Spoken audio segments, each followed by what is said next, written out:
नमस्कार, सगरमाथा टेलिभिजनको प्रस्तुति एसटिभी च्याटमा यहाँलाई स्वागत छ।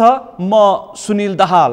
मङ्सिर 4 मा सम्पन्न संघ र प्रदेशको निर्वाचन र वैशाख 30 मा सम्पन्न स्थानीय तहको निर्वाचन एउटा समीकरण थियो। तर मङ्सिर 4 को निर्वाचनको परिणाम आएसँगै र नयाँ सत्ता गठबन्धनको प्रक्रिया सुरु भएसँगै समीकरण नाटकीय रूपमा बदलिएको छ। किनकि वाम तथा लोकतान्त्रिक गठबन्धन टुटेको छ र अर्कोतिर उता वामपन्थी र अरू खालका नयाँ शक्ति र वैकल्पिक शक्तिहरू भनिएका पार्टीहरू मिलेर नयाँ समीकरणको सत्ता बनेको छ र नेकपा माओवादी केन्द्रका अध्यक्ष पुष्पकमल दाहाल प्रचण्ड प्रधानमन्त्री बन्नु भएको छ।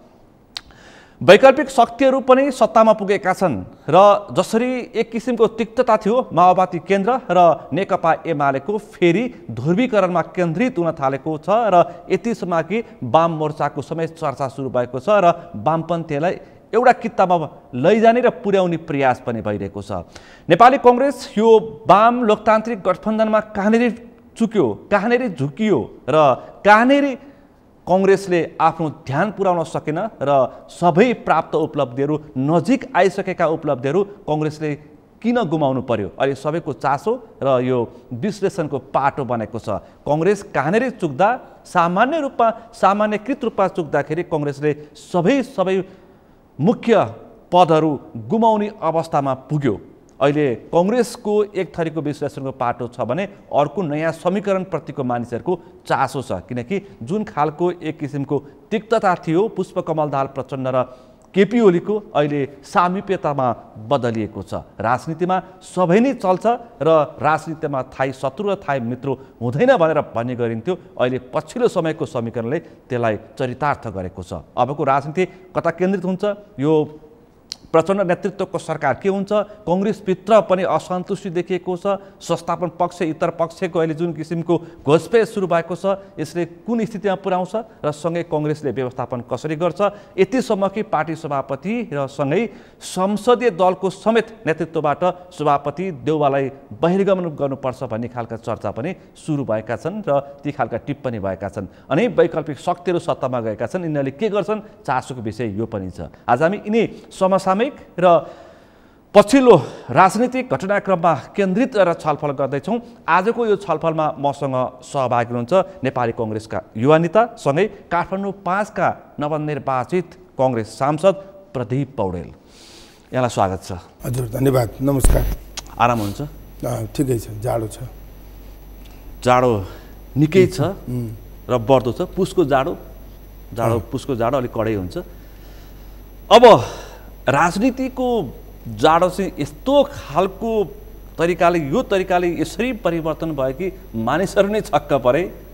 मङ्सिर 4 अगाडि एक किसिमको थियो संरचना, एक किसिमको गठबन्धन थियो, एक किसिमको परिस्थिति थियो। नयाँ सत्ताको जुन किसिमको घनीभूत छलफलसँगै एक किसिमको परिदृश्य देखियो। मान्छेहरू छक्क परेका छन्। कहाँनेरि कांग्रेस चुक्यो, के गरेको कांग्रेसले, कहाँ पुग्दैछ कांग्रेस, के कांग्रेसका दोस्रो तेस्रो पुस्ताका नेताहरू के गर्दैछन्, किन बोल्दैनन्, मानिसहरू यो प्रश्न गर्दैछन्। म छलफल यहाँबाट प्रारम्भ गर्छु। मसँग विषय प्रसङ्ग थुप्रै छ आज। यो निर्वाचन पछाडि जुन खालको सत्ता समीकरण बन्यो त्यो चाहिँ कल्पना गरे भन्दा फरक नै बनेको छ। अब यो चाहिँ निर्वाचनको समयमा विशेष गरी निर्वाचनको मोर्चा अथवा गठबन्धन जुन थियो त्यो गठबन्धनभित्रका वामपन्थी शक्तिहरूले केपी ओलीजीको प्रतिगमन विरुद्ध हामी चाहिँ सङ्गठित भएका हौँ, हामीले चाहिँ गठबन्धन गरेका हौँ, त्यसैले त्यो प्रतिगमनलाई परास्त गर्नुपर्छ भनेर उहाँहरूले भन्ने गर्नुहुन्थ्यो। त्यसैले अब जसलाई प्रतिगमन गरेको हो भनेर भनिन्थ्यो उहाँहरूसँगै मिलेर उहाँहरूले सरकार बनाउनु भएको छ। अब त्यो चाहिँ राजनीतिक रूपमा कति इमान्दारिता हो, कति नैतिकताको सन्दर्भसँग जोडिएको हो, त्यो एउटा विषय भयो। अर्को कुरा चाहिँ अब नेपालको राजनीतिमा खालि सत्ता समीकरण मात्रै प्रधान विषय बनेको छ, सत्ताको गणित मात्रै प्रधान विषय बनेको छ। सत्ताको सङ्ख्या, सत्ता प्राप्तिको निम्ति सङ्ख्या जुटाउने विषयले सिद्धान्त ओझेलमा पर्छ नै, निष्ठा र इमान्दारिता ओझेलमा पर्छ नै।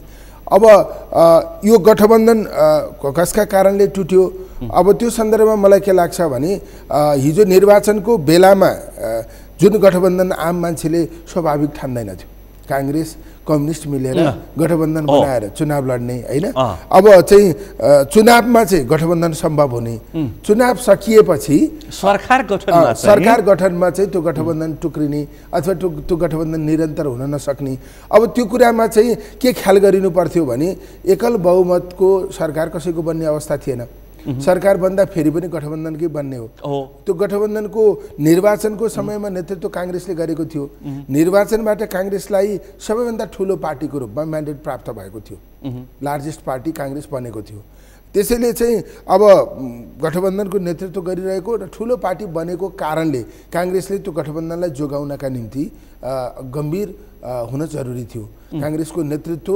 गठबन्धन जोगाउने सन्दर्भमा चुकेको कुरा प्रष्ट छ र अरूले पनि गठबन्धनका प्रति जुन इमान्दारिता राख्नुपर्ने हो त्यो राख्न सक्नु भएन हैन अब कांग्रेसको सम्भावित एक किसिमको भन्नु पर्दाखेरि अबको आशातीत तपाई कांग्रेस भित्रको नेतृत्व नेता युवा नेता अपेक्षाकृत नेता हो तपाई त्यसकारण तपाईसँग छलफल धेरैले सार्थक रूपमा खोज्छन् हैन त्यसकारण म छलफललाई पनि सार्थक बनाउने प्रयास गर्छु र आम मानिसको चासो छ राजनीतिप्रति निकै चासो राख्ने र राजनीतिप्रति ठिकै चासो राख्नेहरूले पनि यो समीकरणको विषयमा गम्भीरताका साथ असमका साथ चासो राखेका छन् त्यसकारण यो प्रश्न आज यो सवाल जवाब राम्रै हुन्छ भन्ने मेरो अपेक्षा छ कांग्रेस ठ्याक्कै चुकेको कानेरी के कारणले यो गठबन्धन वाम लोकतान्त्रिक गठबन्धन टुट्यो कसको कारणले टुट्यो को खेल्यो यो प्रश्न अहिले सबैले खोजेको प्रश्नको जवाफ यही नै हो मतलब अहिले मतलब त्यो त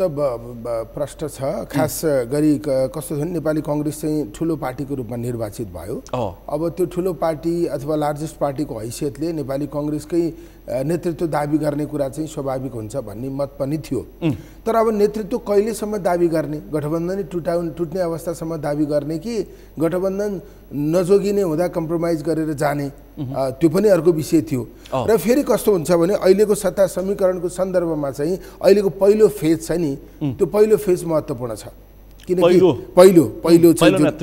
पहिलो नेतृत्व अथवा यसमा शक्ति बाँडफाँडको विषय चाहिँ असाध्यै महत्त्वपूर्ण छ किनकि यही प्रक्रियामा सुरुमै कार्यकारी प्रमुखको प्रधानमन्त्रीको टुङ्गो लाग्छ राष्ट्रपति उपराष्ट्रपतिको टुङ्गो लाग्छ हैन अब चाहिँ सभामुख उपसभामुखको टुङ्गो लाग्छ सातवटै प्रदेशका मुख्यमन्त्रीहरूको विषयमा सरकारको विषयमा टुङ्गो लाग्ने खालको परिस्थिति 38 वटा महत्त्वपूर्ण पदको टुङ्गो लाग्छ अरु नियुक्तिका विषयहरू पनि छन् त्यसैले सत्ता र शक्तिसँग जोडिने सन्दर्भमा यो पहिलो फेज चाहिँ महत्त्वपूर्ण थियो यो कुरा चाहिँ समीकरणले नै निर्धारण गर्ने अवस्था थियो अब जस्तै तपाईको चाहिँ मानलियौ अहिलेको चाहिँ पहिलो फेजमा समीकरण गरेर चाहिँ भनौँ न शक्ति बाँडफाँडमा चाहिँ सहभागी भएर त्यसपछि चाहिँ कार्यकारी प्रमुखको सन्दर्भमा त 6 महिना 8 महिनापछि अर्को विषय पनि हुन सक्थ्यो त्यसैले यो नेतृत्वले त्यसको महत्त्वको बारेमा अथवा अहिलेको अवस्थाका बारेमा गम्भीर हुन सकेन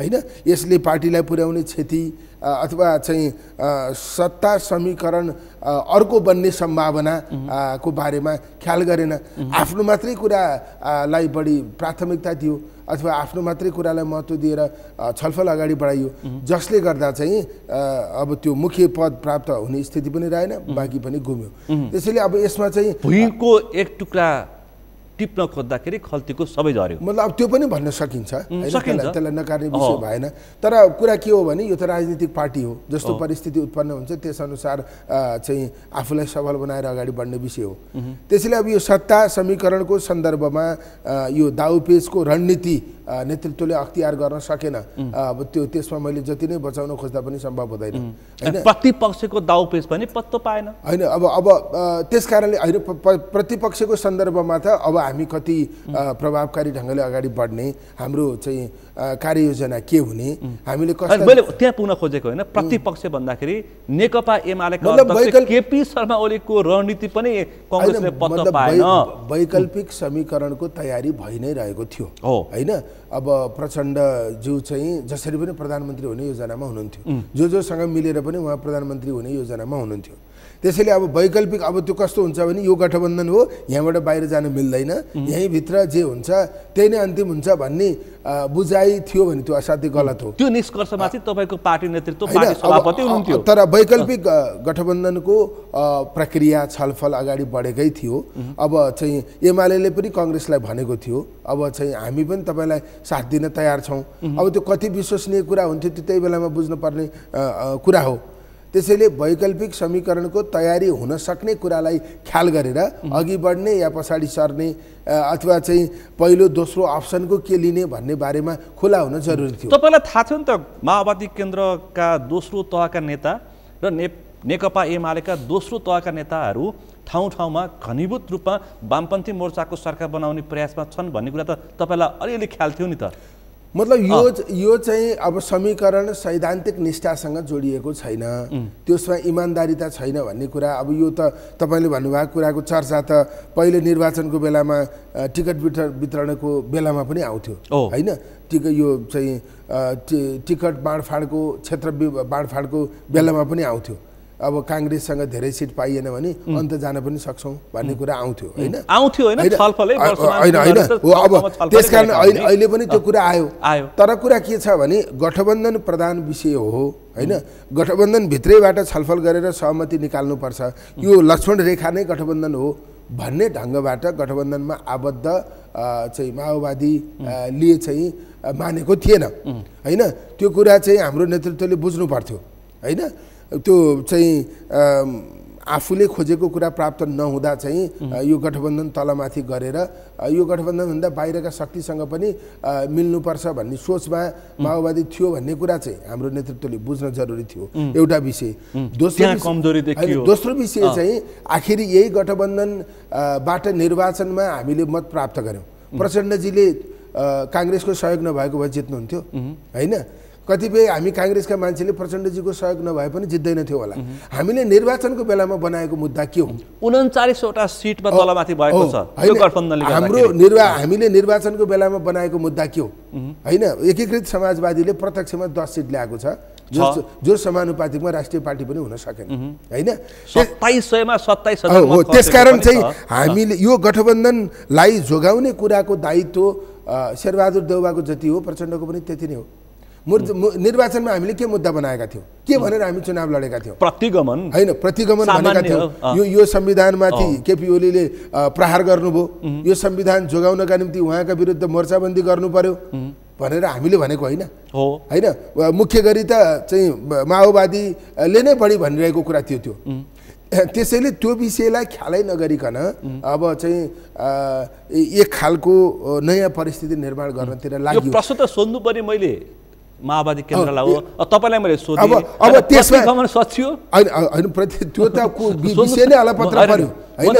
त्यो विषय नै अलपत्र पर्यो। अब अहिले भन्दा त प्रतिगमन गर्नेसँग गएर मिल्नुभयो र फेरि चाहिँ अग्रगमन भइसक्यो होइन। अब त्यो अग्रगमन भन्दा पनि प्रतिगमन गर्नेहरू नै बलियो भए त्यसैलाई प्रतिगमन मान्ने हो भने नेपालको संविधान झन् खतरामा पर्यो होइन। मैले त्यो उहाँहरूकै शब्दको आधारमा भनेको।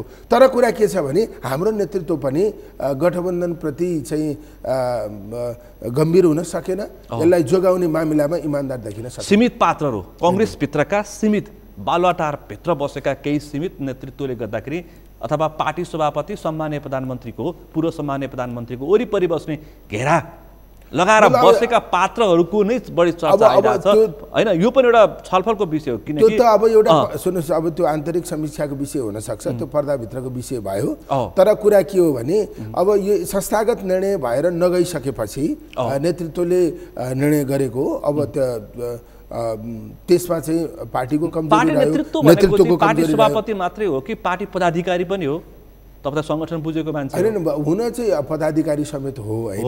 तर अब सभापतिले छलफल प्रक्रियामा अथवा यी विषयहरूमा निर्णय गर्ने प्रक्रियामा यस्ता विषयहरू एकदम फास्ट हुन्छ, छिटो हुन्छ। लामो छलफलको परिस्थिति त्यो बेलामा बन्दैन हैन सभापति महामन्त्रीहरू पनि सभापति आफैले यस्ता निर्णयहरूलाई संस्थागत बनाउनका निम्ति बढी सचेत हुनुपर्छ हैन त्यो सचेतता नेतृत्वको पनि देखिएन सभापतिज्यूको पनि देखिएन हैन महामन्त्रीज्यूहरू पनि आफै घुस्रिएर त्यो निर्णयमा चाहिँ सहभागी भएर सही निर्णय गर्ने प्रक्रियामा उहाँहरूले पनि गम्भीर हुन नसकेको देखियो तर मूल रूपमा चाहिँ नेतृत्व हैन पार्टी सभापतिको त्यो खालको आचरण देखिसकेपछि प्रवृत्ति देखिसकेपछि छलफल र सामूहिक छलफलको आवश्यकता नदेखिसकेपछि कङ्ग्रेसभित्रका महामन्त्री भनेको त सम्भावित पार्टी सभापतिका दावेदार हुन् उनीहरूको चाहिँ हस्तक्षेपको आवश्यकता थिएन अहिले मान्छेले यो पनि प्रश्न गर्छन् किनकि केही पदाधिकारी संस्थापन इतर भनिएका पदाधिकारीहरू यतिखेर पन्छिने प्रयास गरिरहेका छन् तर मानिसहरूले अर्को कोणबाट पनि प्रश्न गर्दैछन् कि उनीहरूले किन हस्तक्षेपकारी भूमिका खेल्न सकेनन् कमजोरी यिनीहरूको पनि हो भन्दैछन् मलाई के लाग्छ हाम्रो पार्टीमा लामो समयदेखि उठेको विषय नै यही हो हैन यो संस्थागत प्रक्रियालाई अवलम्बन गरिएन हैन यो व्यक्ति केन्द्रित भयो अथवा मूल नेतृत्व केन्द्रित भयो सभापति केन्द्रित भयो भनेर यही कुरा धेरै समय अगाडिदेखि उठ्दै आएको अहिलेका हाम्रो महामन्त्रीज्यूहरूले पनि त्यही मुद्दा बनाएर निर्वाचनमा चाहिँ विजयी हुनुभएको हो हैन अब यो अभ्यासलाई परिवर्तन गर्ने कुरामा चाहिँ निरन्तर हामी चाहिँ असफल भइरहेका छौँ हैन संस्थागत परिपाटीबाट निर्णय गर्ने हैन अब त्यो निर्णयको सामूहिक जिम्मेवारी लिने अब एउटा पार्टीलाई त्यसको विधान त्यसको पद्धति अनुसार सञ्चालन गर्ने यो कम्युनिस्ट पार्टी त होइन नि त नेपाली कङ्ग्रेस मास पार्टी हो भन्दा नि यसको विधान जे छ त्यसलाई अक्षरशः यसलाई पालना गरिनुपर्छ त्यो सन्दर्भमा हामी निरन्तर चुकिरहेको अवस्था त हो नै अब चाहिँ जस्तै हामीले अस्ति संसदीय दलको निर्वाचन गर्यौं अब त्यसरी निर्वाचन कुनै पार्टीमा भएको छैन हैन चेयरम्यानले अथवा अध्यक्षले म हुन्छु भनेपछि अर्को कसैले दाबी गर्ने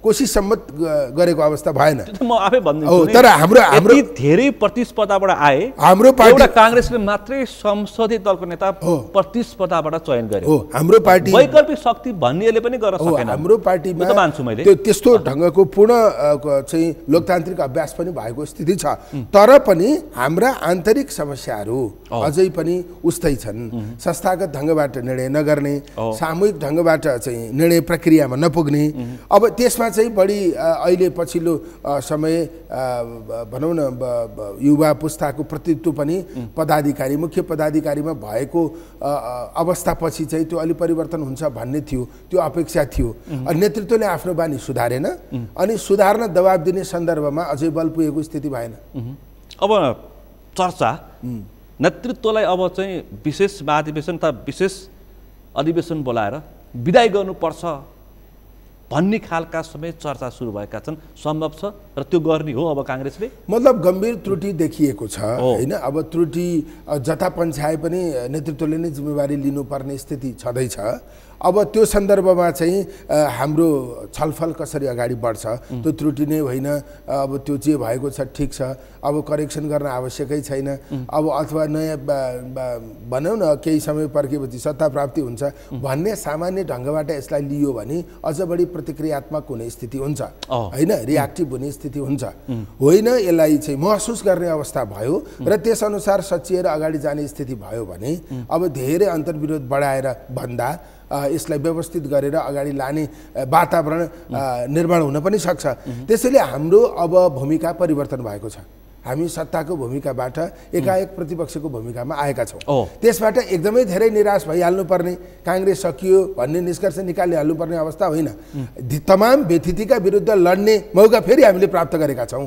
त्यसैले प्रतिपक्षको कित्ता चाहिँ सत्ता पक्षभन्दा बलियो हो जनताको पक्षमा काम गर्नका निम्ति प्रतिपक्षको कित्ता अझ महत्त्वपूर्ण हो त्यस निम्ति हामीले केन्द्रीय संसद प्रादेशिक संसदहरूलाई सक्रिय बनाउने हाम्रो चाहिँ पार्टीको गन्तव्य अब त्यो बाटोतिर कसरी लाने त्यो भूमिका कसरी प्रभावकारी ढङ्गबाट अदा गर्ने त्यो बारेमा हाम्रो चाहिँ सिलसिलेवार छलफल अगाडि बढ्नुपर्छ अब कुनै हिसाबले फेरि सत्तातिर जान सकिन्छ त्यही नै प्राथमिकताको विषय हो सत्तामा त्यही मात्रै देखियो भने एक थरी कांग्रेस त्यसै भन्दैछ हैन सत्तामा त्यही मात्रै 30 दिन भित्र यो अहिलेको नयाँ समीकरण अथवा पुष्पकमल दाहाल प्रचण्डले विश्वासको मत पाउनुहुन्न त्यसपछि कांग्रेसकै फेरि पालो आउँछ पर्खनुस् हेर्नुस् कांग्रेसका केही साथीभाइहरू त्यो खालको प्रतिक्रिया पनि दिन थालेका छन्। निरन्तर सत्ता उन्मुख हुने, सत्तामा नहुँदा चाहिँ त्यो पानी बाहिरको माछा छटपटाएको जस्तो गर्ने, त्यस्तो हो भने सकिएको महसुस गर्ने, होइन त्यस्तो आम चाहिँ त्यस्तो निराशा एकदम सकिएको अब कतै केही रहेन भन्ने बुझाइ हुने हो भने फेरि पनि करेक्सन हुँदैन। हामीलाई अब निर्वाचन खास गरी निर्वाचनको म्यान्डेट चाहिँ कांग्रेस सत्तामै जानुपर्ने अथवा सत्ताको नेतृत्व गर्नुपर्ने म्यान्डेट हामीलाई प्राप्त भएको, किनकि कांग्रेस पार्टी लार्जेस्ट पार्टी भएको हो नि त, सबै प्रदेशहरूमा कांग्रेस पहिलो पार्टी भएको। तर अब हामीले गठबन्धन पनि हो है, हामीले कुशल तपाईले हेक्का राख्नुपर्छ हैन, डेफिनेटली गठबन्धन पनि हो।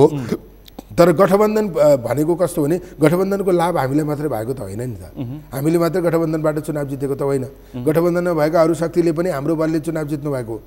त्यसैले गठबन्धन उहाँको पनि असन्तुष्ट होइन, गठबन्धन भने जस्तो लाभ प्राप्त हुन सकेन गठबन्धन होइन, मतलब त्यो चाहिँ कांग्रेसले अब 165 निर्वाचन क्षेत्र मध्येमा कांग्रेस 91 मा मात्र चुनाव लडेको थियो हैन। त्यसकारणले चाहिँ यो गठबन्धनको लाभ हानि गठबन्धनभित्र आबद्ध सबैलाई भएको छ।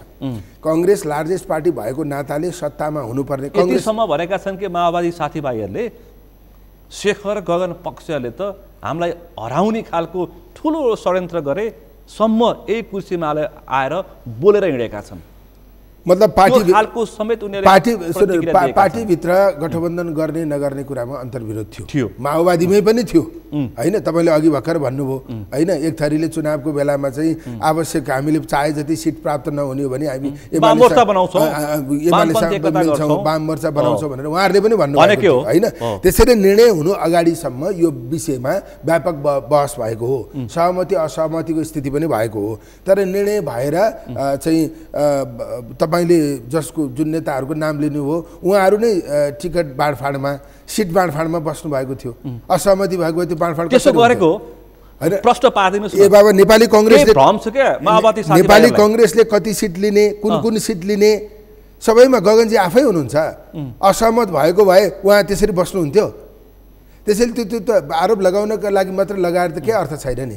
त्यसैले घण्टीसँग एक किसिमको भित्री खालको आत्मघाती समीकरण गर्यो गगन थापाले, तपाईले पनि सुन्नु भएको छ हैन। ती सब बेकारका कुरा हुन्। कांग्रेस पार्टीले संस्थागत निर्णय गरिसकेपछि त्यो कांग्रेसको नेतृत्वले पनि गरेको निर्णय हो, कांग्रेसले गरेको निर्णय हो। त्यसपछि त्यो निर्णय भन्दा बाहिर कोही गएको पनि छैन, त्यो जाने संस्कार पनि होइन, त्यो एकदमै गलत कुरा हो। मैले के भन्न खोजेको हो भने नेपाली कांग्रेस लार्जेस्ट पार्टी भएको नाताले हैन सत्तासँग कांग्रेस जोडिने कुरा स्वाभाविक हो हैन। यो विधि प्रक्रिया सँग जोडेर हेर्दा अहिले त कस्तो हो भने कांग्रेस भर्सेस सबै भएको स्थिति छ हैन। कांग्रेसलाई बाहिर आएर अरू मिलेको स्थिति छ हैन। चाहिँ निर्वाचनमा गठबन्धन गर्नेहरू पनि यो गठबन्धनबाट बाहिर जानुभयो। दुईटा पार्टी छन् हैन, चित्रबहादुर केसी र लोसपासी तपाईहरुको साथमै हुनुहुन्छ, प्रतिगमन सचेको छैन भन्ने पक्षमा हिजोसम्म चित्रबहादुर केसी बोल्दै हुनुहुन्छ है, उहाँहरू हुनुहुन्छ हैन। त्यसकारणले चाहिँ सन्दर्भ के हो भने अब हामीलाई अहिलेको अवस्थामा चाहिँ प्रतिपक्षको किताको नेतृत्व गर्ने अवसर प्राप्त भएको छ। यसलाई अवसर ठानेर तमाम व्यथिति विरुद्ध हामी सशक्त ढंगले उभिन सक्नुपर्छ। यो चाहिँ आम जनताको जुन खालको निराशा छ, जुन खालका विषयहरू छन्, त्यो विषयलाई हामीले सम्बोधन गर्न सक्छौँ। एउटा मेरो प्रश्नको स्पष्ट जवाफ आएन, धेरैको चासोको विषय छ। तपाईको पार्टी सभापति शेरबहादुर देउवाले सभापति र संसदीय दलको नेताबाट बाहिरिनु पर्छ कि पर्दैन नैतिकताको आधारमा? मतलब त्यो चाहिँ अहिले तपाईले स्पष्ट खोजेर त्यो प्राप्त हुने जवाफ होइन। त्यसकारणले चाहिँ कुरा के हो भने जिम्मेवारी सबैभन्दा बढी उहाँकै हो हैन। त्यो जिम्मेवारी उहाँले लिनुपर्छ, त्यसमा दुई मात्रै भएन। तर हामीले कस्तो बाटो तय गर्ने भन्ने सन्दर्भमा चाहिँ यो गल्तीको कति मैले भने नि गल्तीको कति दण्ड हुन्छ देउवालाई? एकदम खोरिएर हाम्रा आन्तरिक विषयहरूलाई सार्वजनिक गर्न बाध्य नबनाउनुस्। विषय कति प्रतिशत मैले भने नि जिम्मेवारी उहाँको हैन, उहाँले जिम्मेवारी लिनुपर्छ। जिम्मेवारी लिने गरी उहाँ आउनुभयो। अबको नयाँ बाटोमा प्रभावकारिता बढाउने गरी रणनीति तय गर्न उहाँ तयार हुनुभयो भने हामीले भने, मैले अघि नै भने एकदमै धेरै अन्तर्विरोध बढाएर जान आवश्यक छैन। क्षमा दिइन्छ होइन मतलब त्यो पनि म भनिहाल्दिनँ, शब्द प्रयोग नगरे त्यो पनि म भनिहाल्दिनँ होइन। तर कुरा के हो भने अब यो जस्तो छ त्यस्तै चल्नुपर्छ, फेरि नजर आँखा सत्तातिर मात्रै हुनुपर्छ, अरू वैकल्पिक रणनीति अथवा प्रतिपक्षीय भूमिकालाई प्रभावकारी बनाउने सवालमा खासै रुचि नहुने स्थिति भयो भने हामीले चाहिँ सोच्नुपर्छ। त्यसकारण यो हाम्रो आन्तरिक छलफलको विषय हो। छलफलका निम्ति केन्द्रीय समितिको बैठक बोलाइएको छ, त्यहाँ हामी निर्मम ढङ्गबाट समीक्षा गर्छौँ, त्यसबाट निष्कर्ष निकालेर हामी अगाडि बढ्छौँ। संस्थापन पक्षभित्र त यो विषयले भाँड भैलो नै भइरहेछ, तपाईँलाई थाहा छ, मैले भनिरहनु पर्दैन। अलि धेरै आन्तरिक विषयमा म प्रवेश गर्दिनँ, तर चासोको विषय छ, प्रवेश गर्छु म। संस्थापन पक्षमा त भाँड भैलो देखिएको छ, किनकि मुख छाडाछाडसम्मको अवस्था आयो, अनेक खालका प्रतिक्रियाहरू आए, अनेक खालका चर्चाहरू पनि सुनियो। तर संस्थापन इतर पक्ष चाहिँ अलि मक्क परेको छ भन्नेहरू पनि छन् है। फेरि होइन, यो हेर्नुहोस्, यो काङ्ग्रेसको भविष्यसँग जोडिएको विषय हो होइन। अब यो चाहिँ संस्थापन पक्ष इतर पक्ष भन्ने गरी छलफल बहस अगाडि बढ्ने कुरा उपयुक्त छैन। अहिले हामीले जुन खालको रणनीति अख्तियार गर्नु पर्थ्यो त्यो गर्न सकेनौँ, त्यसमा हामी चुक्यौँ, नेतृत्व चुक्यो होइन। अब त्यसपछि एउटा नयाँ खालको परिस्थिति उत्पन्न भएको छ। यो खालको परिस्थितिमा पनि हामीले आफूलाई सही रणनीति अख्तियार गरेर अगाडि लान सक्ने हो भने मौका चुकेको स्थिति होइन। फेरि पनि हामीले नयाँ बिहानीको सुरुवात गर्न सक्छौँ। नयाँ होइन, अब त्यो 5 वर्ष नलाग्न सक्छ, यो सत्तातिरको यात्रा जे पनि हुनसक्छ। म त्यतातिर चाहिँ छलफल गर्नुपर्छ, त्यसलाई प्राथमिकतामा राख्नुपर्छ भन्नै चाहन्न। कुरा के हो भने मुलुकमा एकदमै धेरै समस्याहरू छन्, व्यथितिहरू छन् होइन। जनताको पक्षमा वकालत गर्नुपर्ने थुप्रै विषयहरू छ।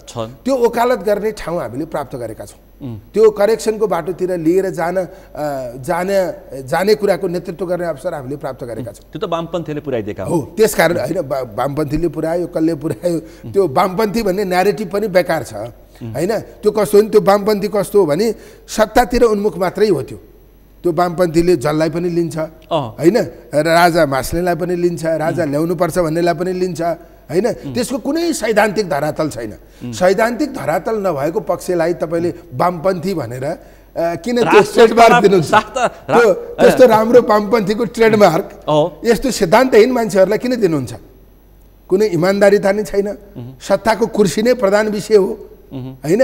त्यसैले त्यो विषय भन्दा पनि राजनीतिमा नैतिकता जुन ढङ्गबाट स्खलित भएको छ, सिद्धान्तविहीनताको जुन खालको आजको अवस्था देखिएको छ, राजनीतिप्रति आम मान्छेको जुन खालको वितृष्णा देखिएको छ, प्रशासनिक संयन्त्र सञ्चालन गर्ने सन्दर्भमा जुन खालका त्रुटिहरू देखिएको छ, भ्रष्टाचार दिन 2 गुणा बढी जुन ढङ्गबाट बढिरहेको छ, सुशासन विमुख हुने स्थिति जुन बनेको छ, ती सब लैन चोरमा राहदानी दिनको लागि 24 घण्टा एउटा युवा रातभरि एउटा युवा लाइन बस्छ। यही नै हो मुलुकको अवस्था।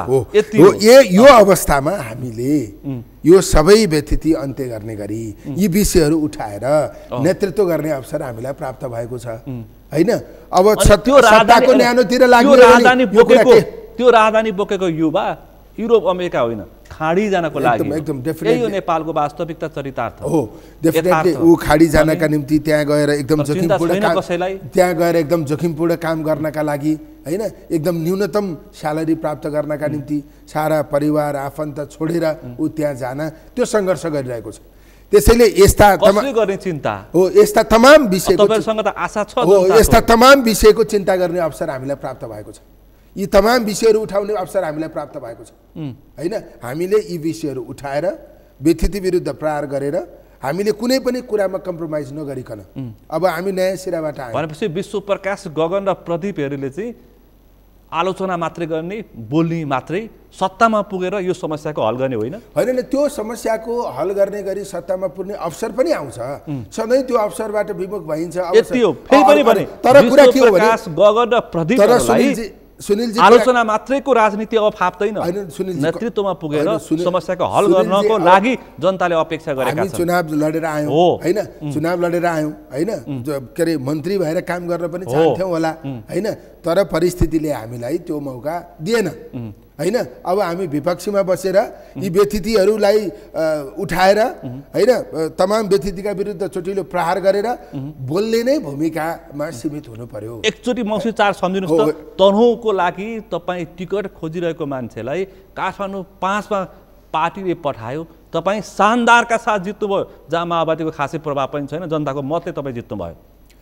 मतलब अनि कति अपेक्षा गरेका छन् जनताले? मैले डेफिनेटली पार्टीभित्रका राम्रा युवा भने जनताले निर्वाचन ताका त्यो कुरा हामीले त्यही अनुसार आम मतदाता ज्यूहरूलाई पनि भनेका छौँ। त्यो हाम्रो जे कमिटमेन्ट हो त्यो कमिटमेन्टबाट हामी तलमाथि भएका छैनौँ। हामीले आफ्नै देउवा प्रवृत्तिलाई बोकिरहने छ नि, होइन हामीले आफ्नै पार्टीभित्रका व्यतिथिका विरुद्ध लड्छौँ पनि भनेका छौँ, सुधार्छन् पनि भनेका छौँ। देशका तमाम व्यतिथिका विरुद्ध चोटिलो प्रहार गरेर यसलाई सही ट्र्याकमा ल्याउने, सच्याउने, चाहिँ आशा सञ्चार गर्ने को विषय हामीले उठाएका छौँ। अब ती विषयसँग सम्बन्धित मुद्दाहरू के हुन् त्यो कुरा पनि हामीले बाहिर ल्याएर छलफलमा ल्याएर त्यसका बारेमा नि हामीले प्रतिबद्धता व्यक्त गरेर हामी यहाँ आएका हौँ।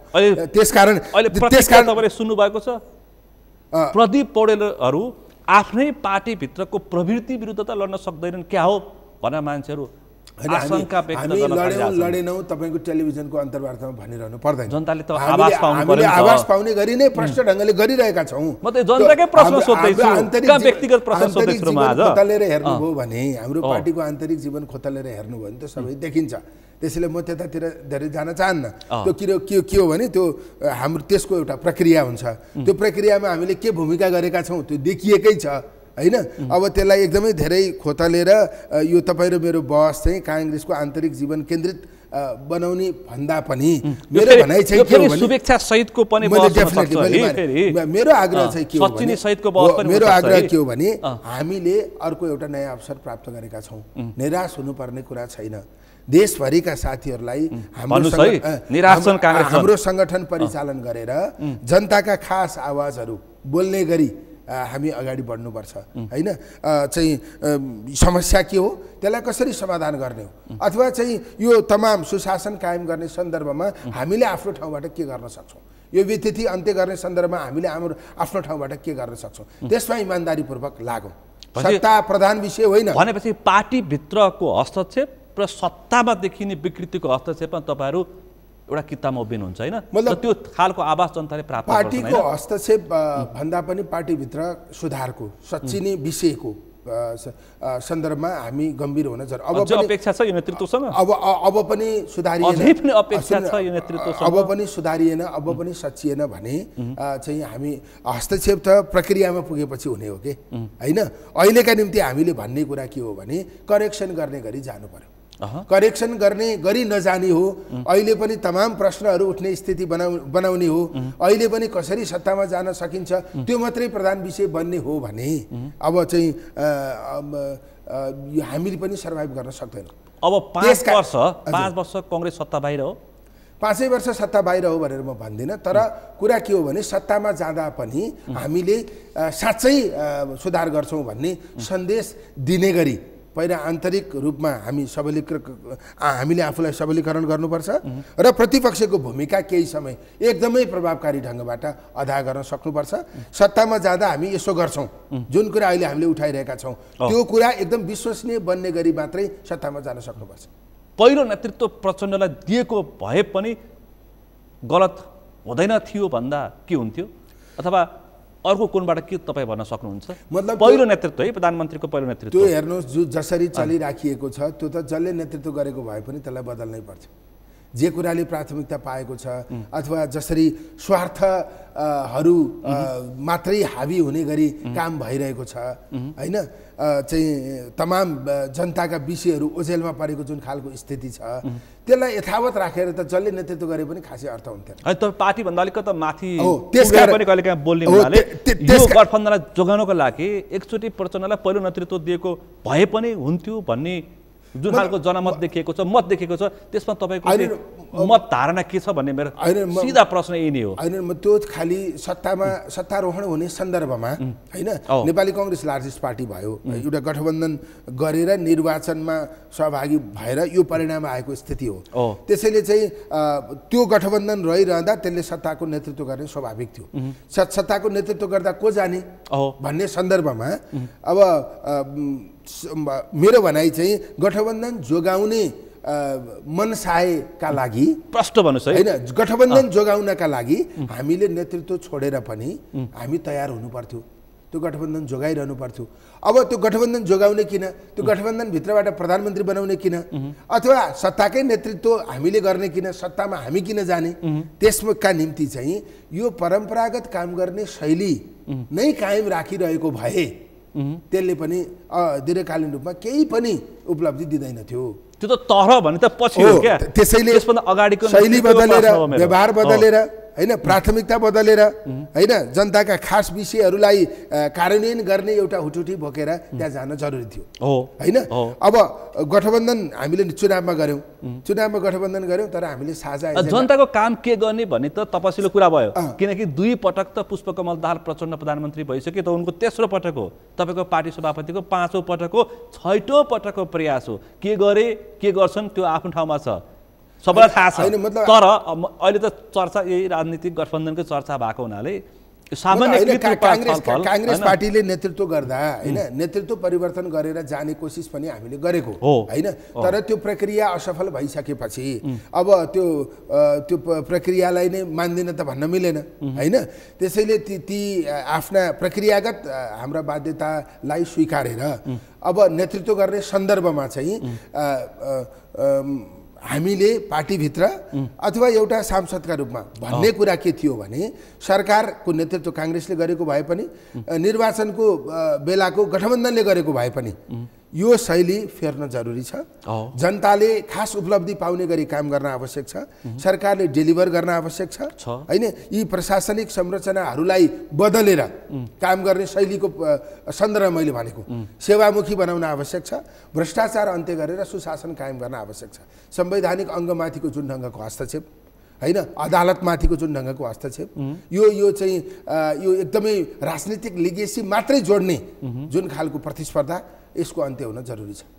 त्यसैले त्यो कुरा हामीले सत्ता प्राप्त गरेको भए पनि उठाउँछौँ। अस्तिको गठबन्धनमा प्रचण्डले नेतृत्व गरेको भए पनि, देउवाले नेतृत्व गरेको भए पनि यो हामीले जुन खालको अपेक्षाकृत एउटा सकारात्मक छलफलको प्रयास गरेछौँ नि, त्यो सम्भावना थियो र भने होइन। त्यो हामीले सम्भावनाको हुने गरी छलफल गर्थ्यौँ, बहस गर्थ्यौँ, दबाब दिन्थ्यौँ, हस्तक्षेप गर्थ्यौँ, हुन्थ्यो। त्यो कुरा हामी उठाउन कहाँ छोड्थ्यौँ त? हुन्थ्यो, हुन्थेन, हाम्रो प्रयास त भइ नै रहन्थ्यो नि।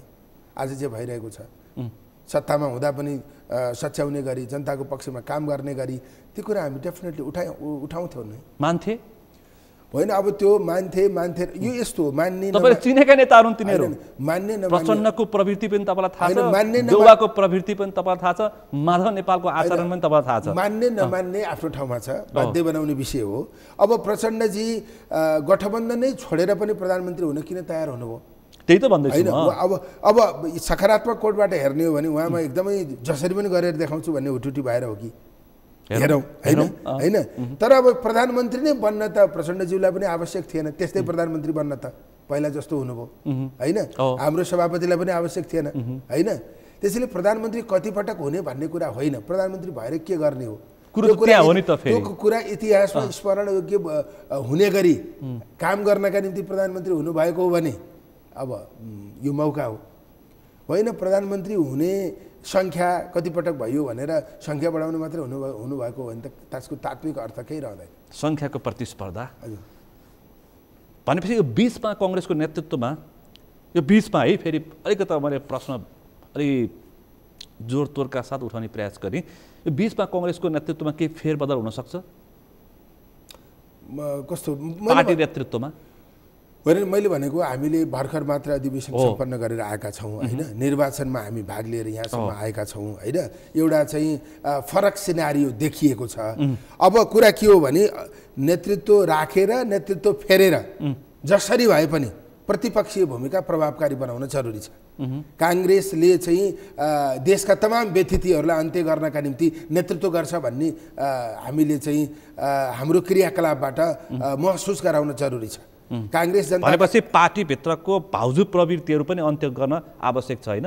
यो त सुन्नै पर्छ मैले, अहिले चर्चाको विषय छ है यो। अब यो यस्ता इन्फर्मल कुराहरूमा म जान चाहन्न होइन। अब मैले अघि नै पनि भने तपाईँको प्लेटफर्ममा आएर म पुरै आन्तरिक कुरा खोतल्ने गरी तपाईँसँग बहस गर्दिनँ। तर कुरा के हो भने काङ्ग्रेस पार्टीले चाहिँ व्यथिति विरुद्ध लडेको देखिनुपर्छ होइन। काङ्ग्रेस पार्टी सुशासनको पक्षमा लडेको देखिनुपर्छ, किनकि काङ्ग्रेसले लामो समय विगतमा सत्ताको नेतृत्व पनि गरेको, कतिपय कमी कमजोरी भएका पनि छन्। त्यसलाई करेक्सन गरेर अगाडि जान्छौँ भनेर आम नागरिकलाई चाहिँ काङ्ग्रेसप्रति शुभेच्छा राख्ने, काङ्ग्रेसप्रति भरोसा राख्ने सबैलाई चाहिँ हामीले त्यो मेसेज दिन जरुरी छ। त्यसैले चाहिँ हामीले आफू सचिएको देशका तमाम व्यथिति विरुद्ध लड्नका निम्ति तयार भएको र यी तमाम राष्ट्रिय मुद्दाहरू जुन छन् ती हाम्रा प्राथमिकता हुन् भन्ने गरी हामीले उठान गरेको देखिनुपर्छ। एकातर्फ अब चर्चा सुरु भएको छ, वाम मोर्चादेखि वामपन्थी एकतासम्मको चर्चा सुरु भएको छ। अर्को फेरि उता कङ्ग्रेसको नेतृत्वमा अर्को गठबन्धन बन्न सक्छ, वामपन्थी इतर गठबन्धन सम्भावना छ होइन। मतलब त्यसरी राजनीति ध्रुवीकृत हुन सक्छ। मतलब त्यही मनसायले कम्युनिस्ट र गैर कम्युनिस्ट भन्ने अहिले त्यो प्रयास सुरु भएको छ होइन। म चाहिँ बारदलीदेखि कुमलटारको 6 सम्म छलफल प्रारम्भ भएका वामपन्थी भन्ने वर्डलाई चाहिँ म त्यसरी मिसयुज गर्न चाहन्न। गैर कम्युनिस्ट र गैर कम्युनिस्ट भन्ने ढङ्गबाट अब त्यो मोर्चाबन्दी हुने परिस्थिति बन्यो भने अब नेपाली कङ्ग्रेसले गैर कम्युनिस्ट मोर्चाको नेतृत्व गर्ने कुरा स्वाभाविक छ होइन। अब त्यो सन्दर्भमा यो संवैधानिक व्यवस्थामाथि प्रहार हुने स्थिति भयो भने होइन, यो संविधानको पक्षधर शक्तिहरूसँग हामीले मोर्चाबन्दी गर्ने कुरा पनि छँदैछ। त्यसैले अब घटनाक्रम कसरी विकसित हुन्छ, उहाँहरूले 74 सालको निर्वाचनको बेलामा पनि कम्युनिस्ट एकता गर्नुभएकै हो होइन। अब चाहिँ त्यसकारण यो कम्युनिस्ट भन्दा पनि मलाई के लाग्छ भने यो सत्तारोहणको प्रक्रिया मात्रै हो होइन। अब सत्तामा जाने कुरा मात्रै हो, शक्तिमा रहने विषय मात्रै हो। अचानक बनेको हो मोर्चा हो यो। त्यसैले त्यो शक्तिको लालसाले बनेको मोर्चा हो। सत्तामा पुग्ने अचानक होइन, सत्तामा पुग्ने उहाँहरूको लालसा त पहिलेदेखि नै थियो। तर यो मोर्चा चाहिँ प्रधानमन्त्री दोहोऱ्याउने तेर्याउने उहाँहरू त भित्री रूपमा बाहिर जे कुरा गरे पनि त सबैको ध्येय त त्यही नै थियो, कसरी प्रधानमन्त्री हुने, कसरी सत्तामा पुग्ने। अब सत्तामा पुगेपछि कसरी बसिरहने होइन। भइरहनु भएकोहरूलाई बसिरहनु पर्यो, नभएकाहरूलाई कसैलाई निकालेर जानु पर्यो, पुग्नु पर्यो। त्यसैले त त्यो पनि त मोर्चा हो होइन। त्यहाँ पनि त अब अहिले चाहिँ के अरे प्रचण्डजीले पाउनु भएको छ, केपी ओलीजी पर्खिरहनु भएको छ होइन। पहिला केपीले पाउनु भएको थियो, प्रचण्डजी पर्खिरहनु भएको थियो। प्रचण्डजीले पाउनु भएन, तपाईँतिर पुग्नु भयो होइन। अब केपी ओलीजी पर्खिरहनु भएको छ, पाउनु भएन भने होइन, पाउनु भएन भने अथवा उहाँले धैर्यता राख्न सक्ने व्यक्ति हो उहाँ, 24-25 महिना होइन होइन। अब त्यस कारणले चाहिँ यी तमाम विषय चाहिँ अब परिस्थितिले निम्त्याउने सन्दर्भ हो। यसमा चाहिँ अचानक अर्को नयाँ कुरा पनि हुन सक्छ है होइन। तर अब त्यसैमा लागिरहने कि अहिले आफूलाई हामीलाई जे भूमिका प्राप्त भएको छ त्यो भूमिकालाई प्रभावकारी बनाउन लाग्ने होइन। मेरो विचारमा अहिले हामीलाई प्राप्त भएको भूमिका प्रभावकारी बनाउन लाग्ने हो। जहाँ बसेर कङ्ग्रेस जहाँ बसेर पनि जनताको पक्षमा काम गर्ने हो, देशको पक्षमा काम गर्ने हो होइन। यो तमाम निराशालाई अन्त्य गर्ने हो, हाम्रो साझा शत्रु गरिबी मुक्त देश बनाउने हो। त्यसकारणले चाहिँ हामीले अहिले हामी जहाँ छौँ यो पनि एउटा सत्ता हो, विपक्षी भनेको पनि त सत्ता हो होइन। विपक्षीमा बसेर विपक्षी सत्ता हो, विपक्षी सत्ता हो। विपक्षीमा बसेर हामीले चाहिँ यो निराशालाई अन्त्य गर्ने गरी नयाँ सिराबाट आशा सञ्चार गर्ने गरी चाहिँ हामीले काम गरेर देखाउन सक्नुपर्छ। त्यसको लागि तपाईँहरू तयार हुन्छ। अब तपाईँ धेरै अलिक मुलुकको बढी चिन्ता आज व्यक्त गरिरहनु भएको छ। स्वभावतः हो तपाईँप्रति जुन आम नागरिकको अपेक्षा छ त्यो खालले त्यो हिसाबले तपाईँले यतिको चिन्ता व्यक्त गर्नै पर्छ। यो सरकार यो आन्तरिक शक्ति केन्द्रबाट बनेको हो कि बाह्य शक्ति केन्द्रको पनि कहीँ बल छ, तपाईँलाई के लाग्छ? होइन, मतलब यो हाम्रो यहाँ चाहिँ कस्तो छ भने चलखेलै हुँदैन होइन। अब त्यो चलखेलले मात्रै सबै हुन्छ त्यो मलाई लाग्दैन होइन। यो चाहिँ खास सबैको प्रधान विषय सत्तामा जाने, सत्तामा जानका निम्ति सबै टुल्सहरू प्रयोग गर्ने होइन, त्यो खालको अभ्यास विकसित भएको स्थिति छ। पहिलो नेतृत्व नै भन्ने सवालमा यस्तो अवस्था आएपछि होइन मतलब त्यो त्यसैले मैले चाहिँ नकार्दिनँ र त्यो सबै कुरा बाह्य चलखेलबाट मात्रै भएको भनेर स्वीकार्दा पनि म स्वीकार्दिनँ होइन। त्यसैले चाहिँ हाम्रो यो के कारणले भएको हो भने सत्तामा जाने, सत्तामा टिक्ने होइन, सत्तामा जे गरेर पनि शक्तिशाली भइरहने, आफू छिट्टै पुग्ने होइन, सत्तामा जे गरेर पनि शक्तिशाली भइरहने, यो खालको सामन्ती सोच हाम्रो राजनीतिमा विकसित छ। ल अब सरकार बन्यो, मैले बुझेँ, अब सरकार बन्यो, पुष्पकमल दाहाल प्रचण्डको नेतृत्वमा केपी ओलीको समर्थनमा सरकार बन्यो, मान्छेहरू असमित त भएका छन् नै।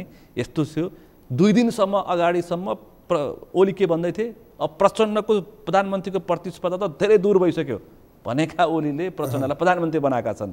यस्तो पनि छ राजनीति, यस्तो पनि हुन्छ नेपालको राजनीति। अब प्रचण्डको यो चुनौती कति छ, के गर्नुपर्छ प्रचण्डले? जनताको अब एउटा सरकार तपाईँ हाम्रो पनि हो होइन, सबैको सरकार हो नि त, मुलुकको सरकार हो। अब तपाईँ यस्तो एउटा सकारात्मक सोच बोकेको युवा नेतृत्वले के भन्नुपर्छ भन्नुहुन्छ यो प्रचण्डको चुनौतीको चाङ र के गर्न सक्छन् प्रचण्डले, के गर्लान्, कति आफ्नो क्षमता प्रदर्शन गर्न सक्छन्, तपाईँलाई के लाग्छ? उहाँ सबै शक्ति लगाएर सत्तामा पुग्नु भएको छ होइन। इमान, नैतिकता सबै छोडेर होइन, सबै छोडेर सत्तामा जानुभएको छ। अब त्यसमा 2टा कुरा हुन सक्छ। एउटा अब सत्तामा जाने, शक्तिमा बस्ने होइन, अब शक्तिशाली भएर आफ्नो विरासत जगाउने होइन, आफ्नो पार्टी होइन, गिर्दो साख होइन, गिर्दो साखलाई जगाउने एउटा यो मनसाय हुनसक्छ। अर्को के हुनसक्छ भने साँच्चै जसरी भए पनि पुग्ने, सत्ताको नेतृत्व गर्ने र केही गरेर देखाउने गर्लान् होइन। अब त्यो पनि हुनसक्छ होइन। अब यो 2टा विषय नै हो त्यहाँ पुग्ने उद्देश्य। के लाग्छ अब हाम्रो ट्रेन कस्तो, हाम्रो भनाइ पनि आज महत्त्वपूर्ण छ है यो विषयमा। अब हाम्रो ट्रेन कस्तो हो भने कोही प्रधानमन्त्री हुनुहुन्छ, प्रधानमन्त्रीले आफू शक्तिशाली हुन, आफू लोकप्रिय हुन त राम्रो काम गरिदिए पुग्छ नि त, पुग्छ होइन। जनताको पक्षमा काम गरिदिने हो भने त्यो प्रधानमन्त्रीको गुट पनि बलियो हुन्छ, उसको पार्टीमा प्रभाव पनि बलियो हुन्छ, उसको पार्टी पनि लोकप्रिय हुन्छ, ऊ आफै पनि लोकप्रिय हुन्छ। अब कार्यशैली त यतातिर केन्द्रित हुनुपर्ने हो नि प्रधानमन्त्री हुने मान्छेको। अहिले पासपोर्टमा लाइन बसिरहेका युवाहरूलाई लाइन बस्नु नपर्ने बनाइदिने भनेका छन् होइन, बनाइदिने भनेका छन् है। यो तमाम महँगी यो जुन खालको कुशासन बेहोरिरहेका छन् जनताले, यो कुशासनबाट मुक्त गराइदिने होइन। सबै कुरा एकैचोटि हुन्छ भन्ने होइन, गर्न प्रयास गरेको नगरेको त देखिन्छ नि होइन। प्रयास सुन्नु न, प्रयास गरेको देखिने गरी अगाडि बढ्ने यस्तो गर्यो भने प्रचण्डजीको साख पनि बच्छ, उहाँको पार्टीको साख पनि बच्छ, उहाँ र उहाँको पार्टी लोकप्रिय पनि हुनुहुन्छ, उहाँको गुट पनि बलियो हुन्छ। यो कार्यशैली अपनाउने हो भने चाहिँ यो बाटोले सबै कुरा राम्रो हुन्छ। तर हामीले अपनाइरहेको कुरा के हो, हाम्रो अभ्यास चाहिँ के हो भने शक्तिमा जाने होइन, स्वार्थका निम्ति काम गर्ने होइन, चाहिँ त्यस्तै मकसद भएका मान्छेलाई वरिपरि राख्ने, जिम्मेवारी दिने होइन, चाहिँ एकदम स्वार्थी घेरा बनाउने, जति सक्दो बढी जनविरोधी काम गर्ने, जनताको चित्त दुख्ने काम गर्ने होइन, जनताको अहितमा काम गर्ने ठिक होइन। कसैले क्षमताको आधारमा अवसर नदिने, पहुँचको आधारमा अवसर दिने, गुटको आधारमा होइन, पहुँच र गुटको आधारमा अवसर दिएको मान्छे विज्ञ नै हुँदैन, योग्य नै हुँदैन, त्यसले के काम गरेर डेलिभरी गर्छ, पुजारीलाई दिने। त्यस कारणले चाहिँ हो, त्यसकारण हाम्रो अभ्यासलाई बदलेर उहाँले काम गर्न खोज्नु भएको हो भने शुभकामना छ। सक्लान भन्ने मेरो प्रश्न। तर सक्लान, तर उहाँ पहिलोचोटि प्रधानमन्त्री भएको होइन, तेस्रो पटक प्रधानमन्त्री भएको। उहाँको प्रधानमन्त्रीत्व काल हामीले धेरैचोटि देखिसक्यौँ होइन, उहाँको कार्यशैली हामीले धेरैचोटि देखिसक्यौँ। विगतको कार्यशैलीको आधारमा उहाँ मैले पहिले भनेको लोकप्रिय हुने बाटोतिर जानुहुन्छ जस्तो देखिँदैन। तर सबै कुरालाई चाहिँ सबै कुरासँग कम्प्रोमाइज गरेर होइन, उहाँ चाहिँ सबै तोडेर जसरी हुन्छ प्रधानमन्त्री हुन खोजेको देख्दा कहीँ कतै गर्छु भन्ने हुटुटी हो कि हेरौँ भन्ने पनि लाग्छ। तपाईँ हाम्रो छलफल भइहाल्छ होइन, पटक पटक हुन्छ छलफल होइन। तपाईँ अब सक्रिय राजनीतिको अहिलेको प्रखर वक्ता हुनुहुन्छ, छलफल हुन्छ, हेरौँ समीक्षा गर्ने दिन आउँछ। अब यो जुन खालको सरकार बनेको छ, यो सरकारमा थरीथरी पृष्ठभूमि भएका थरीथरीका पात्रहरू, वैकल्पिक शक्तिहरू भन्नैपर्छ, नामै लिएर भन्छु म, रवि लामिछानेहरू, डाक्टर सीके राउतहरू, अब पुस्तान्तरण हस्तान्तरण गरेका पात्र राजेन्द्र लिङ्गदेलहरू पनि पुग्दैछन्। यिनीहरूको चाहिँ के हुन्छ तपाईँलाई के लाग्छ? होइन, उहाँहरूले विगतमा जे न्यारेटिभ बनाउनु भएको थियो, अब त्यो उहाँहरूलाई त मिडियामा, डिजिटल मिडियाहरूमा छ्यास्ती देखिन्छ होइन। उहाँहरूले जे कुरा भन्नुभएको थियो त्यस कुराको त ठिक विपरीत देखिन्छ होइन। तर अब चाहिँ एउटा राजनीतिक कर्मी अथवा चाहिँ जनप्रतिनिधि, जनताको चाहिँ विश्वास जितेर आएको व्यक्ति हाम्रो संवैधानिक प्रक्रिया अनुसार सत्तामा गएर अब केही डेलिभर गर्न चाह्यो, त्यसकारण उहाँहरू जानुभयो। अब मैले त्यसलाई एकदम नकारात्मक हो भनेर त मैले भनिनँ, तर हिजो सत्तामा जानेहरूले आफूलाई जसरी प्रस्तुत गर्नुभयो उहाँहरूको पनि त्यही हालत हो भने अब यो वैकल्पिक राजनीति भनेर उहाँहरूले जुन भनिरहनु भएको छ त्यो पनि मर्छ, थप निराशा बढ्छ होइन। त्यसको असर फेरि तपाईँलाई पनि पर्न सक्छ डेफिनेटली होइन। त्यसकारण अब मेरो व्यक्तिगत आग्रह होइन, अब तपाईँ चाहिँ सत्ता बाहिर बसेरै विपक्षीकै भूमिका गर्न योग्य क्षमता भएको व्यक्ति हुनुहुन्थ्यो होइन, सत्तामा पुग्नुभयो। अब तपाईँले चाहिँ उप तथा गृहमन्त्री हो, त्यसैले मुलुकको सरकारको दोस्रो जिम्मेवारी उहाँले प्राप्त गर्नुभएको छ अनि होइन। त्यसैले अब काम गर्ने मौका पाइन भन्ने छुट पनि रहेन होइन। तपाईँले चाहिँ हिजो विगतमा जे भनिरहनु भएको थियो त्यो भनेका कुराहरू कार्यान्वयन गर्ने ठाउँमा पुग्नु भएको छ होइन, कार्यान्वयन गर्नुहोस् होइन। अब त्यसमा चाहिँ मेरो पुस्ताकै व्यक्ति हुनुहुन्छ तपाईँ होइन, युवा हुनुहुन्छ होइन। अब धेरै थोरै समय राजनीतिमा बिताएर त्यो चाहिँ विरासत प्राप्त गर्नुभएको छ, त्यो जिम्मेवारी प्राप्त गर्नुभएको छ। त्यसैले फरक ढङ्गबाट तपाईँले काम गर्न सक्नुभयो भने आशा बढ्न सक्छ। चुनौती के छ? चुनौती धेरै छ, चुनौती धेरै छ। अब त्यो खासै उहाँमा अनुभव पनि छैन उहाँहरूमा होइन। अब चुनौती धेरै छ, त्यस अर्थले चाहिँ अब त्यो चुनौतीको साङलाई पार गर्ने कुरा चाहिँ सजिलो छैन। तर के गर्नु पर्ला तपाईँको सुझाव? एक किसिमले सकारात्मक रूपमा छलफल गर्दाखेरि चाहिँ होइन, म यहाँ पुगेँ यहीँ बसिरहनुपर्छ भनेर कम्प्रोमाइज गर्ने बाटोतिर जानुभयो भने केही पनि गर्न सक्नुहुन्न। म जति दिन म यहाँ बस्छु होइन, म चाहिँ राम्रो काम गर्छु, जनताको पक्षमा काम गर्छु, यी सबै व्यतिथि हटाउने गरी निर्णय गर्छु, गर्नु पर्यो, गर्छु भनेर पनि भएन, गर्नुपर्छ। अरू शक्तिहरू जस्तै अब तपाईँले राप्रपा जोड्नु भएको थियो होइन, उहाँहरू डाक्टर सीके राउत होइन, नागरिक उन्मुक्ति पार्टी, उहाँहरूको त पहिलो कुरा यो संविधानलाई हेर्ने दृष्टिकोण के हो होइन, त्यो कुरा नै अब चाहिँ दुविधामा पर्यो होइन। अब भन्न खोजेको मान्छेले नबुझ्ने स्थिति सिर्जना भयो होइन, के हो होइन। त्यस कारणले अब उहाँहरूले त यी कुराहरू पनि प्रस्ताउन जरुरी धान्न सक्छन् प्रचण्डले यो के होलाई होइन। मैले अघि नै पनि भने यो एकदमै जसरी पनि पुग्नुपर्छ भनेर जानुभएको छ कि सबैलाई हुन्छ होइन, त्यो हुनै नसक्ने कुराहरूलाई पनि हुन्छ भनेर जानुभएको छ।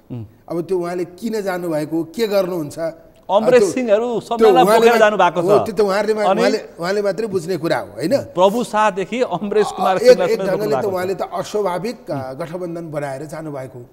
अस्वाभाविक यहाँ नै एउटा प्रश्न अब अन्तिममा सोध्छु, तपाईँलाई सोध्नै पर्छ, सबैको चिन्ताको विषय छ। 51 को त्यो फोहोरी राजनीतिको संसदीय सांसदको किनबेचको त्यो पुनरावृत्ति यो 5 वर्षमा कति होला? एक लाइनमा भन्नुपर्दाखेरि चाहिँ मतलब अब अहिले त्यस्तो भएको हो भनेर म भन्दिनँ होइन।